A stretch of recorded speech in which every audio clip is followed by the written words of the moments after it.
दोस्तों, भगवान शिव के बारे में ऐसा कहा जाता है कि भगवान शिव त्रिलोक के आदि और अंत के देवता हैं, जिनके आगे दुनिया की सभी शक्तियां असफल हो जाती हैं।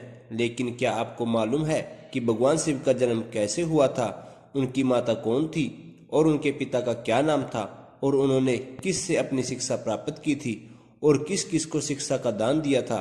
अगर नहीं तो चलिए इस वीडियो के माध्यम से हम आपके इन सभी सवालों का जवाब देने वाले हैं। इसलिए प्लीज़ इसे स्किप किए बिना एंड तक जरूर देखना। दोस्तों, सबसे पहले भगवान शिव के जन्म से जुड़ी पहली कहानी यानी शिव पुराण की एक लोकप्रिय कथा के बारे में बताने वाले हैं। शिव पुराण के अनुसार भगवान शिव को स्वयंभू माना जाता है, जिसका मतलब होता है कि भगवान शिव का जन्म स्वयं ही हुआ है। यानी कि इससे एक बात तो साफ हो जाती है कि ना ही भगवान शिव की कोई माता है, ना ही उनके पिता हैं।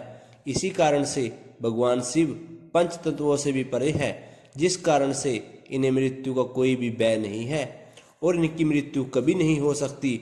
और अब बात करते हैं विष्णु पुराण में बताई गई भगवान शिव के जन्म से जुड़ी एक और कहानी के बारे में। विष्णु पुराण में बताया गया है कि भगवान विष्णु के माथे से निकलने वाले तेज के कारण भगवान शिव की उत्पत्ति हुई थी और उनकी नाभि से निकलते हुए तेज से कमल पर विराजमान ब्रह्मा जी का जन्म हुआ था। मगर दूसरी तरफ भगवान विष्णु के जन्म के बारे में शिव पुराण में बताया गया है कि एक बार भगवान शिव अपने घुटने मार रहे थे और उनके घुटने से निकलने वाले मैल से भगवान विष्णु का जन्म हुआ था। और अगर ऐसा हुआ है तो विष्णु पुराण और शिव पुराण एक दूसरे से अलग है। इस कथा के अलावा भगवान शिव के जन्म की एक और कथा काफ़ी ज़्यादा पॉपुलर है। इसे शायद आपने अपने बड़े बुजुर्गों से सुना होगा, और अगर नहीं सुना तो आपको जानकारी के लिए बता दें कि एक बार की बात है जब भगवान विष्णु और परम ब्रह्मा जी के बीच इस बात को लेकर बहस छिड़ गई थी कि आखिर संसार में सबसे महान कौन है। और जब भगवान शिव, भगवान विष्णु और भगवान ब्रह्मा इस बात को लेकर बहस कर रहे थे, तब जलते हुए खंबे के रूप में महादेव उनके बीच में आए। वो दोनों इस रहस्य को नहीं समझ पाए। तभी अचानक से आवाज आई कि जो भी इस खंबे का छोर ढूंढ लेगा वही सबसे महान कहलाएगा। ऐसा सुनते ही ब्रह्मा जी ने एक पक्षी का रूप लिया और खंबे का छोर ढूंढने के लिए ऊपर की तरफ निकल पड़े। वहीं विष्णु जी ने वराह का रूप धारण किया और खंबे का अंत ढूंढने निकल पड़े। और बहुत ढूंढने के बाद भी दोनों में से किसी को भी खंबे का छोर नहीं मिला। इसके बाद दोनों हार मानकर वापस आ गए और इसके बाद भगवान शिव अपने असली रूप में आए। और फिर भगवान विष्णु और ब्रह्मा जी ने यह मान लिया कि महादेव ही सबसे महान और शक्तिशाली है और इनसे बड़ी शक्ति इस दुनिया में कोई नहीं है। इसके साथ ही शिव पुराण में बताया गया खंबा इस बात को दर्शाता है कि ना ही भगवान शिव जन्मे थे और ना ही उनका कोई अंत है। और एक कारण तो यह है कि भगवान शिव को स्वयंभू कहा जाता है, यानी भगवान शिव का अंत है ही नहीं, वह अमर है। अब हम बात करते हैं भगवान शिव से जुड़े ऐसे विषय के बारे में जो सबसे ज़्यादा प्रसिद्ध है कि क्या भगवान ब्रह्मा भगवान शिव के पिता हैं। भगवान शिव की यह कहानी लोगों के बीच काफ़ी प्रसिद्ध है।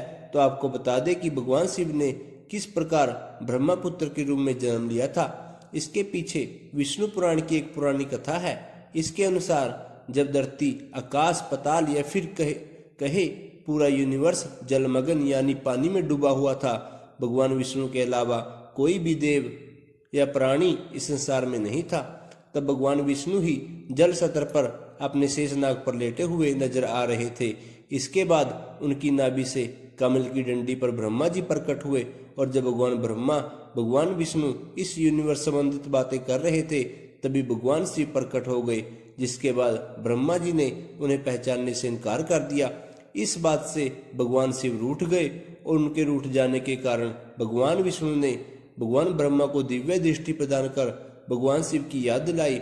इसके बाद भगवान ब्रह्मा को अपनी गलती का एहसास हुआ और शिव से क्षमा मांगते हुए उन्होंने उनसे अपने पुत्र रूप में पैदा होने का आशीर्वाद मांगा, जिस कारण से भगवान शिव ने भगवान ब्रह्मा की प्रार्थना को स्वीकार करते हुए उन्हें आशीर्वाद दे दिया। लेकिन इसके बाद जब भगवान ब्रह्मा ने सृष्टि की रचना शुरू की, तब उन्हें एक बच्चे की जरूरत पड़ी और तब उन्हें भगवान शिव का आशीर्वाद याद आया, जिसके लिए भगवान ब्रह्मा ने तपस्या की और बालक के रूप में भगवान शिव उनकी गोद में रोते हुए प्रकट हुए।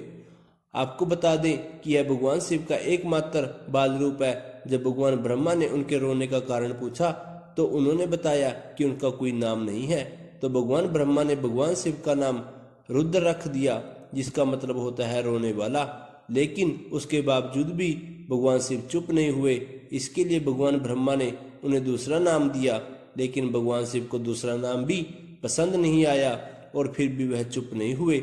इसलिए भगवान शिव को चुप करवाने के लिए भगवान ब्रह्मा ने उन्हें 108 नाम दिए, जो रुद्र, महादेव, पशुपतिनाथ, भीम जैसे नाम थे। और शिव पुराण के अनुसार उनके नाम पृथ्वी पर लिखे गए थे।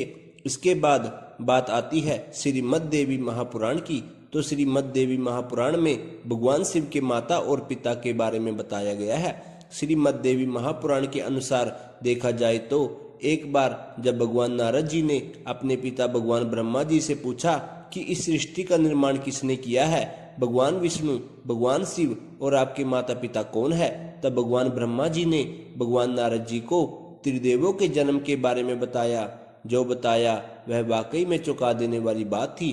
दरअसल उन्होंने बताया कि देवी दुर्गा और शिव स्वरूपा ब्रह्मा के योग से ब्रह्मा, विष्णु और महेश का जन्म हुआ था। यानी प्रकृति का रूप के लिए माँ दुर्गा हम तीनों की माता है और ब्रह्मा यानी काल, सदाशिव हमारे पिता है। इसके साथ ही श्रीमद् देवी महापुराण में भी भगवान विष्णु और भगवान ब्रह्मा के बीच में हुए झगड़े की एक कहानी मिलती है, जिसके अनुसार एक बार श्री ब्रह्मा जी और श्री कृष्ण जी में झगड़ा हुआ और दोनों में बहस छिड़ी हुई थी।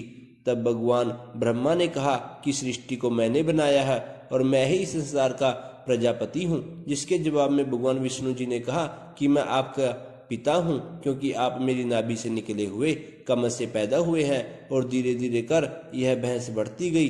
दोस्तों, इन दोनों का झगड़ा सुन सदाशिव वहां पर पहुंचे और उन्होंने कहा कि पुत्रों, मैंने ही तुम्हें इस संसार को बनाने और इसे संभालने के 2 काम दिए हैं। इसी प्रकार मैंने शंकर और रुद्र को संहार और त्रिगति के कार्य दिए हैं। इसके साथ ही उन्होंने कहा कि मेरे 5 मुख हैं। पहले मुख से आकार, दूसरे मुख से उकार, तीसरे मुख से मुकार, चौथे मुख से बिंदु और 5वें मुख से नाद यानी शब्द प्रकट हुए हैं। उन 5 को एक साथ मिलाकर देखा जाए तो एक अक्षर ओम बनता है, जिसे आज हम सभी भगवान शिव के मूल मंत्र के रूप में जानते हैं। इतना कहने के बाद भगवान ब्रह्मा और भगवान विष्णु दोनों ही समझ गए कि भगवान शिव से ज्यादा शक्तिशाली इस दुनिया में कुछ भी नहीं है, और दोनों ने भगवान शिव को प्रणाम किया और चले गए। चलिए दोस्तों, अब जब आप भगवान शिव के बारे में इतना कुछ जान ही चुके हो, तो क्या आपको पता है कि भगवान शिव ने किससे शिक्षा प्राप्त की थी और उनके गुरु कौन थे? हम जानते हैं कि शायद ही इसका जवाब आप में से किसी को पता होगा। तो जिन्हें नहीं पता उनको बता दें कि भगवान शिव वे ही संसार के गुरु माने जाते हैं, जिन्होंने इस संसार में गुरु शिष्य की परंपरा की शुरुआत की थी। लेकिन अब सवाल आता है कि भगवान शिव किसके गुरु थे? तो आपको जरूर जान लेना चाहिए कि हिंदू धर्म के ग्रंथ कहते हैं कि ब्रह्मा जी और शिव जी संसार के सबसे पहले गुरु हैं, जिन्होंने गुरु शिष्य के इस रिश्ते की शुरुआत की थी।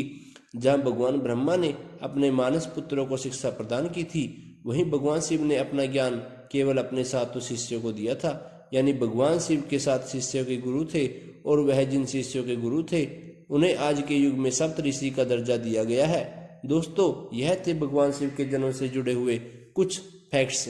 तो आपको कैसे लगे हमें कमेंट करके जरूर बताइए, और अगर वीडियो पसंद आई हो तो हमारे चैनल को सब्सक्राइब और वीडियो को लाइक करना ना भूलें।